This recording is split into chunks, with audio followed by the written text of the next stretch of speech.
चैत्र मास के शुक्ल पक्ष की एकादशी को कामदा एकादशी के नाम से जाना जाता है। इस बार एकादशी तिथि का आरंभ 18 अप्रैल 2024 को गुरुवार की शाम 5:32 से होगा, जो कि 19 अप्रैल 2024 शुक्रवार की रात 8:05 पर एकादशी तिथि समाप्त हो जाएगी। अतः सूर्योदय व्यापिनी द्वादशी युक्त हरिवासर शुद्ध एकादशी 19 अप्रैल 2024 शुक्रवार के दिन ही रहेगी। इसी दिन सभी भक्तजनों और माताओं बहनों को एकादशी का व्रत रखना चाहिए एवं एकादशी व्रत का पारणा 20 अप्रैल 2024 शनिवार की सुबह 6 बजे से 8 बजे के बीच में कर लेना चाहिए। पूरे वर्ष में 24 एकादशी आती है, लेकिन जिस साल अधिक मास या पुरुषोत्तम मास आता है उस साल 2 एकादशी अधिक यानी कुल मिलाकर 26 एकादशी आती है। प्रत्येक महीने में 2 बार, एक कृष्ण पक्ष और दूसरी शुक्ल पक्ष, दोनों ही एकादशियों का भिन्न भिन्न महत्व हमारे पुराणों एवं धर्म ग्रंथों में बताया गया है। एकादशी का व्रत भगवान श्री लक्ष्मी नारायण जी का परम प्रिय व्रत है। एकादशी का व्रत करने से मनुष्यों के कई जन्मों के पाप जड़ से नष्ट हो जाते हैं तथा उनके पुण्यों का उदय होता है। जब मनुष्य के जन्म जन्मांतर के पाप नष्ट हो जाते हैं तभी उन्हें सांसारिक एवं भौतिक सुखों की प्राप्ति होती है। जो भक्त एकादशी का व्रत करते हैं उन्हें अधिक पुण्य मिलता है।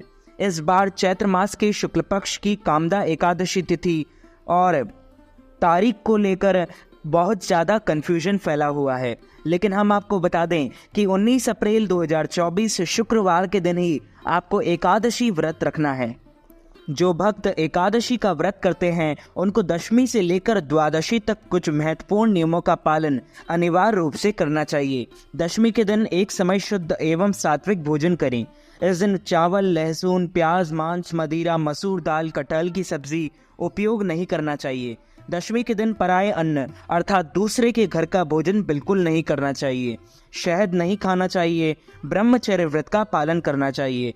एकादशी के दिन सुबह जल्दी उठकर स्नान करके पूजा अर्चना कर एकादशी व्रत का संकल्प धारण करें। सूर्य भगवान को अर्घ्य दें, माता पिता को प्रणाम करें, तुलसी जी का पूजन एवं दर्शन करें, गौ माता का पूजन करें। इसी दिन अन्न नहीं खाना चाहिए, केवल फलाहार करें। सर्वोत्तम फलाहार गाय का दूध व फल होते हैं। झूठ ना बोले, क्रोध ना करें, लड़ाई झगड़ा एवं वाद विवाद बिल्कुल ना करें। ब्रह्मचर्य व्रत का पालन करना चाहिए। दाढ़ी कटिंग व शेविंग ना करें। किसी का भी आप अपमान या अनादर ना करें। दिन में ना सोए, रात्रि जागरण करें। पूजन पाठ करके ब्राह्मण के मुख से ही एकादशी व्रत कथा का श्रवण करें।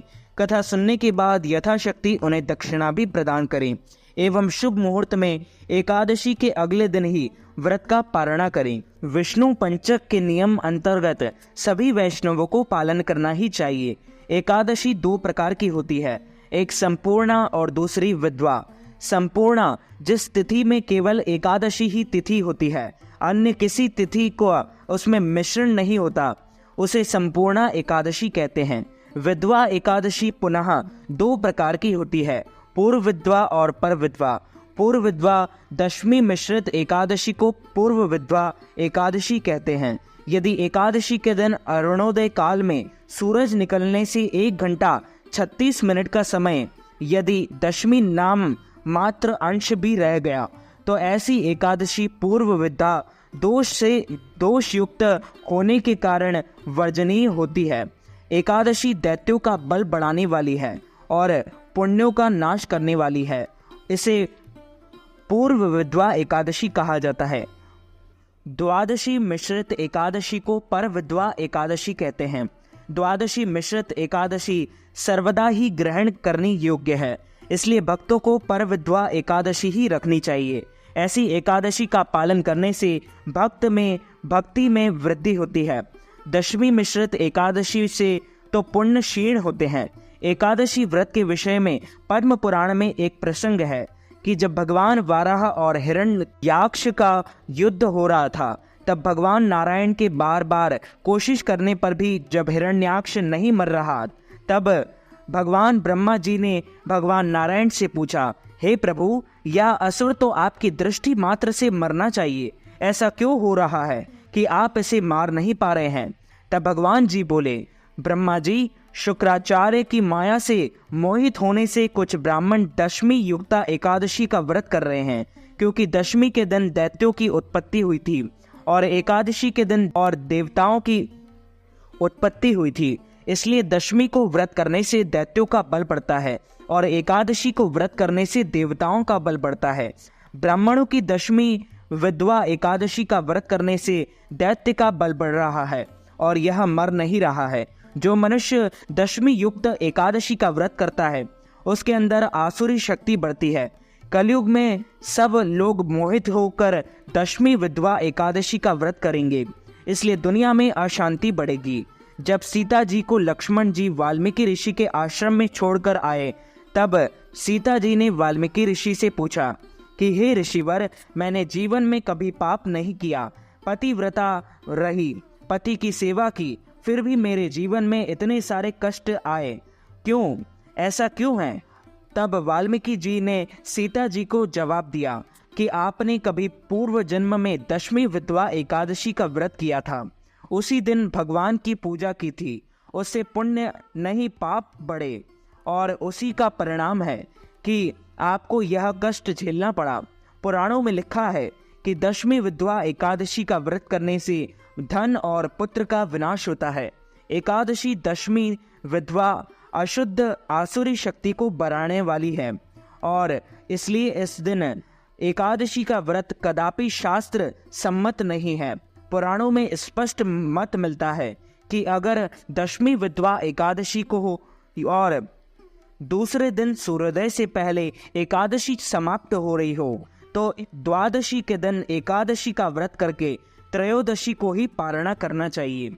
बोलिए श्री लक्ष्मी नारायण भगवान की जय, श्री कृष्णचंद्र भगवान की जय, श्याम सुंदर श्री मणि महारानी की जय, वल्लभाधीश की जय। श्री कृष्ण के प्रिय सखा अर्जुन ने कहा, हे कमल नयन, मैं आपको कोटि कोटि नमन करता हूँ। हे जगदीश्वर, मैं आपसे प्रार्थना करता हूँ कि आप कृपा कर चैत्र माह के शुक्ल पक्ष की एकादशी कथा का वर्णन सुनाइए। इस एकादशी का क्या नाम है, इस व्रत को पहले किसने किया और इसके करने से किस फल की प्राप्ति होती है? भगवान श्री कृष्ण ने कहा, हे अर्जुन, इस बार एक बार यही प्रश्न राजा दिलीप ने गुरु वशिष्ठ से किया था। यह वृत्तांत मैं तुमसे सुनाता हूँ। राजा दिलीप ने गुरु वशिष्ठ से पूछा, हे गुरुदेव, चैत्र माह के शुक्ल पक्ष की एकादशी का क्या नाम है, उसकी और किस देवता का पूजन होता है और तथा उसका क्या विधान है, वह आप कृपा पूर्वक बताइए। मुनि वशिष्ठ ने कहा, हे राजन, चैत्र माह की शुक्ल पक्ष की एकादशी का नाम कामदा एकादशी है। यह समस्त पापों को नाश करने वाली है। जैसे अग्नि काष्ठ को जलाकर राख कर देती है, वैसे ही कामदा एकादशी पुण्य के प्रभाव से समस्त पाप नष्ट हो जाते हैं और तेजस्वी पुत्र की प्राप्ति होती है। इसके उपवास से मनुष्य निकृष्ट योनि से मुक्त हो जाता है और अंततः उसे स्वर्ग की प्राप्ति होती है। अब मैं इस एकादशी का महात्म्य सुनाता हूँ, ध्यान पूर्वक श्रवण करो। प्राचीन समय में भागीपुर नामक एक नगर था, जिस पर पुंडरी नाम का राजा राज किया करता था। राजा पुंडरीक अनेक ऐश्वर्य से युक्त था। उसके राज्य में अनेक अप्सराएं, गंधर्व, किन्नर आदि वास करते थे। उसी नगर में ललित और ललिता नाम की गायन विद्या में पारंगत गंधर्व स्त्री पुरुष आदि और अति प्रसन्न घर में निवास करते हुए विहार किया करते थे। उन दोनों में इतना प्रेम था कि वे अलग हो जाने की कल्पना मात्र से ही व्यथित हो उठते थे। एक बार राजा पुंडरीक गंधर्वों सहित सभा में विराजमान थे। वहां गंधर्वों के साथ ललित भी गायन कर रहा था। उस समय उसकी प्रियतमा और प्रियतमा ललिता वहां उपस्थित नहीं थी। गायन करते करते अचानक उसे उसका ख्याल आ गया, जिसके कारण वह अशुद्ध गायन करने लगा। नागराज करकोटक ने राजा पुंडरीक से उसकी शिकायत की। इस पर राजा को भयंकर क्रोध आया और उन्होंने क्रोधवश ललित को श्राप दे दिया।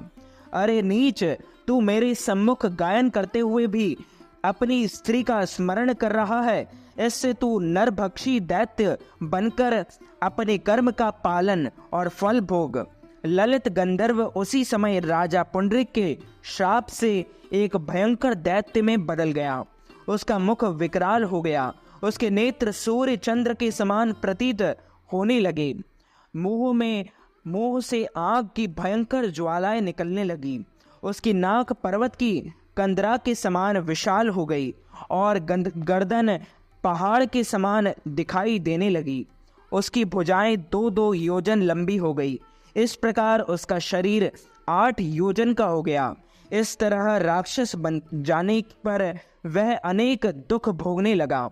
अपने प्रियतम ललित का ऐसा हाल होने पर ललिता अथाह दुख से व्यथित हो उठी और वह अपने पति के उद्धार के लिए विचार करने लगी कि मैं कहाँ जाऊं और क्या करूं, किस जतन में से अपने पति को इस नरक तुल्य कष्ट से मुक्ति कराऊं। राक्षस बना ललित घोर वनों में रहते हुए अनेक प्रकार के पापों करने लगा। उसकी स्त्री ललिता भी उसके पीछे पीछे जाती और उसकी हालात देखकर विलाप करने लगती। एक बार वह अपने पति के पीछे पीछे चलते हुए विंध्याचल पर्वत पर पहुंच गई और उस स्थान पर उसने श्रृंगी मुनि का आश्रम देखा। वह शीघ्रता से उस आश्रम में गई और मुनि के सामने पहुंचकर दंडवत प्रणाम कर विनीत भाव से प्रार्थना करने लगी। हे महर्षि, मैं वीरंध्वा नामक गंधर्व की पुत्री ललिता हूँ। मेरा पति राजा पुंडरीक के श्राप से एक भयंकर दैत्य बन गया है। उससे मुझे अपार दुख हो रहा है। अपने पति के कष्ट के कारण मैं बहुत दुखी हूँ। हे मुनिश्रेष्ठ, कृपा करके आप उसे राक्षस योनि से मुक्ति का कोई उत्तम उपाय बताएं।